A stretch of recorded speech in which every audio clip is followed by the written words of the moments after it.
జగన్మోహన్ రెడ్డి హయాంలో తెలుగుదేశం పార్టీ కానీ ఇతర కూటమి నాయకులు కానీ తమ మీడియా సహాయంతో ప్రతి అంశంలోనూ జగన్మోహన్ రెడ్డి పెద్ద ఎత్తున తప్పు చేస్తున్నాడని గగ్గోలు పెట్టడం మనం చూసాం. అదే కాకుండా అసలు మీడియా డిబేట్స్లో కూర్చునే ప్రతి ఒక్కరూ రకరకాల కొత్త కొత్త వ్యక్తులు తయారయ్యారు ఆ డిబేట్ల కోసం. ఆ కొత్త కొత్త వ్యక్తులు జగన్మోహన్ రెడ్డిది దుష్ట పాలన, రాక్షస పాలన, ఈ ఈ రకమైన పడికట్టు పదాలని పదే పదే వాడుతూ ఉండమే కానీ అసలు రాక్షస పాలన అంటే ఏమిటి, ఆర్థిక వినాశనం, ఈ పదాలు వాడటం కాదు. ఇదిగో పలానా రంగంలో ఇంతకుముందు సంవత్సరం ఎంత ఖర్చు అయింది, ఇప్పుడు ఇంత ఖర్చు అవుతుంది కనుక ఎక్కువ అవుతుందని లెక్కలను చూపి మాట్లాడితే ఎంత బాగుంటుంది. కాదు, వేగ్గా గుడ్డగాల్చి మొహం మీద వేసినట్టు జగన్మోహన్ రెడ్డి ఒక దుర్మార్గుడు, రాక్షస పాలన చేస్తున్నాడు, ఆర్థిక వినాశనం చేస్తున్నాడని ఈ పదాలను బాగా ప్రజల్లోకి పంపించగలిగారు.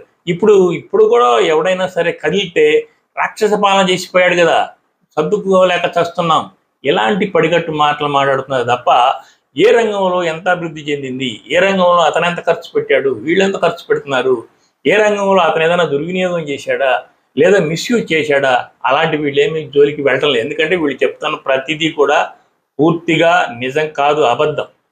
సో మనం ఒక చిన్న ఉదాహరణలోనే తెలుసుకోవచ్చు. గురువారం నాడు ఒక జీవో విడుదల చేశారు.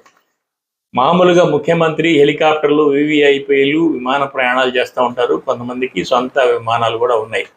వీటి ఖర్చు కింద జగన్మోహన్ రెడ్డి హయాంలో 2019 జూన్ నుంచి 2020 నవంబర్ వరకు 18 నెలల కాలంలో విమాన ప్రయాణాలకు, హెలికాప్టర్లకు అద్దెల నిమిత్తం 26 కోట్ల రూపాయలు విడుదల చేస్తూ ఖర్చు చేశారు.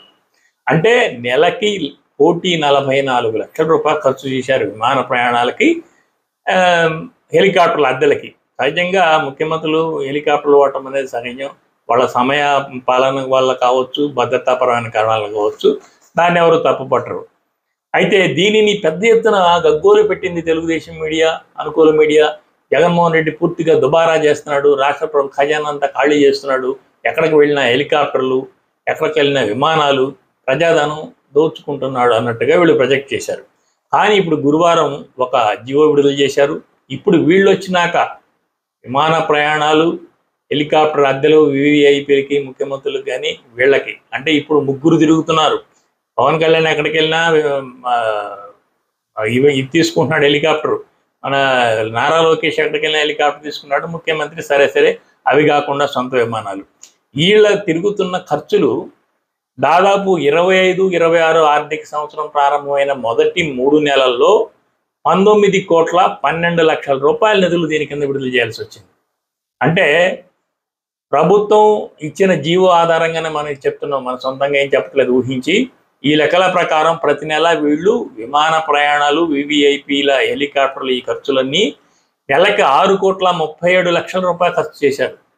జగన్మోహన్ రెడ్డి సమయంలో 1,44 లక్షల నెల ఖర్చు చేస్తేనే గగ్గోలు పెట్టిన ఈ నాయకులు ఈరోజు అదే పద్దు కింద 6,37 లక్షలు ఖర్చు పెట్టారు. ఇప్పుడు ఈ లెక్క మనకు తెలిసిపోతుంది కదా ఎవరు ఎక్కువ ఖర్చు పెట్టారని. సో ఇలా ఏదైనా సరే ప్రతి లెక్కని వాళ్ళు లెక్కపూర్వకంగా మాట్లాడితే ఎవరికైనా చెప్పొచ్చు. రాక్షస పాలన, విధ్వంసం, ఆర్థిక విధ్వంసం, ఇలాంటి పదాలతో మాత్రమే ప్రజలను మాయ చేయాలని చూశారు తప్ప జగన్మోహన్ రెడ్డి సమయం కంటే కూడా ఈ సమయంలోనే వీళ్ళు ఎక్కువ ఖర్చు చేస్తున్నారు, ఎక్కువ దుబారా చేస్తున్నారని గురువారం విడుదల చేసిన జీవో ప్రకారమే తెలుస్తుంది.